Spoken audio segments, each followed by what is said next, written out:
So, ganito lang guys. Unang-una is mag-open lang tayo ng Google Chrome browser or any browser ng ating mobile device. So, open lang natin.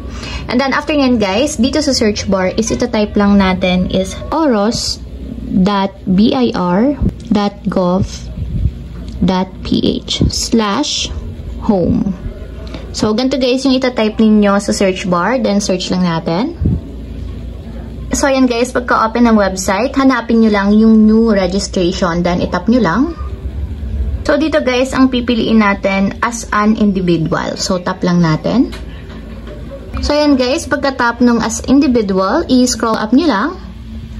And, punta kayo dito sa pinakang baba guys, hanapin nyo yung create an account. So, tap nyo lang yung create an account.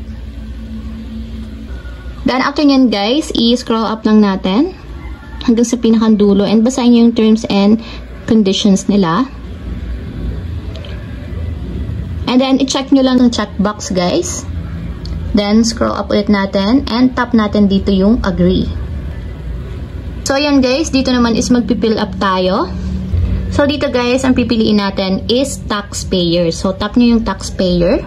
And then, please select an options. Dito naman guys, isang pipiliin natin is with existing TIN. So, take note guys, dapat mayroon na tayong TIN number bago tayo makapaggawa ng account dito sa oros.bir.gov.ph. So, piliin natin yung with existing TIN.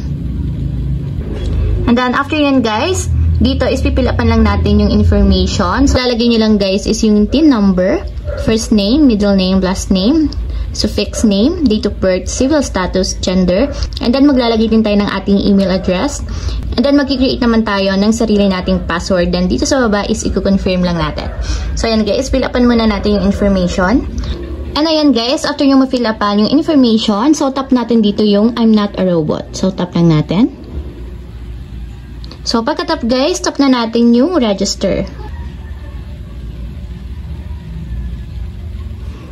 And dito guys, kung makikita nyo, may nag-notif. So, we sent an email with a link to verify your email. Nag-send daw sila ng email, so nilagay nating email address. So, doon daw natin i-verify guys. Mababalidate yung email natin. Check ko lang guys yung email sa akin. Guys, ito yung email sa akin. So, para ma-verify, tap lang natin dito yung verify your account.